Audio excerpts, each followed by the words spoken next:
Okay, here we are. We're back. It was an all-day sucker. Man, having a lathe would save a lot of time. They're very expensive, though. So yeah, we'll have to see about that someday. But here, I'll show you the finished product.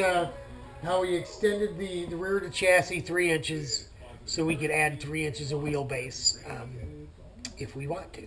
So let me take you on over there. You can check it out. I just got the axle sitting on there, but that's it. We bolted the the torsion bar in just to make sure everything was, kosher and straight before we put it all on, and so that's it. Until we get front end on and stuff, we don't know exactly where it's going to go, front to back, but we know we can only go so far, or the rotor is, because we got the big metric rotor, so we can only go back so far. We can mount the brakes up in the air here instead of here, but we have to be able to clear this for the outside diameter of the rotor. Let me grab it over here. We got a new hub for this, but you see you see what we got going on, right?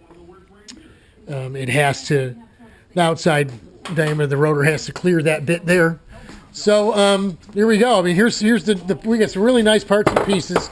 This is the rear rotor, or rear caliper.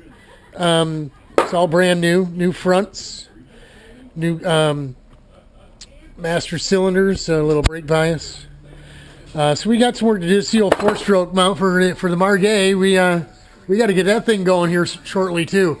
That'll be a quick little project though. Not a lot of work to do.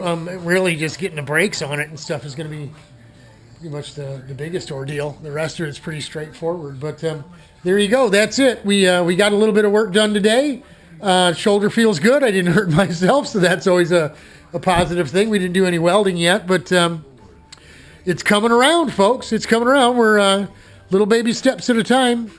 But being that it's January 4th and still no snow in Michigan, we're motivated. So that's it.